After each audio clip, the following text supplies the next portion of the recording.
Hallelujah. मसीह यीशु में आप सबकी सलामती हो। जैसा कि कलाम मुक़द्दस यूहन्ना की अंजील उसका 10 बाब उसकी 9 आयत में लिखा है, दरवाज़ा मैं हूँ, अगर कोई मुझसे दाखिल हो तो निजात पाएगा और अंदर बाहर आया जाया करेगा और चारा पाएगा। आमीन। कलाम मुक़द्दस का पढ़ा सुना समझना हम सबके लिए बाइस से बरकत हो। हम खुदावंद की शुक्रगुजारी करते हैं इस कलाम मुक़द्दस के लिए, क्योंकि यीशु अच्छा चरवाहा है। Praise God. और इसलिए हम खुदावंद की शुक्रगुजारी करते हैं, क्योंकि ज़िंदा खुदा उसने हमारे लिए हमेशा के लिए दरवाज़े खोले हैं, लेकिन आज हमें ज़रूरत है अपने दिल के दरवाज़े को खोलने की। हालेलुया।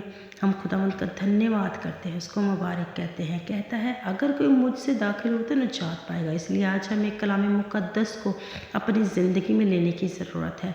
बात बात में खुदा को याद करें, खुदा के साथ चलने की कोशिश करें, अपनी ज़िंदगी में यीशु को लें। हालेलुया। क्योंकि कलाम मुक़द्दस एक ऐसा समंदर है, एक ऐसा हथियार है कि ये हर चीज़ का मुकाबला कर सकता है। Praise God. हम खुदावंद की शुक्रगुजारी करते हैं आज के कलाम मुक़द्दस के लिए, इस आयत के लिए, ये जो बरकत पावरफुल कलाम मुक़द्दस है। इसलिए अंजील को अपनी ज़िंदगी में लीजिए और आगे बढ़िए। आमीन।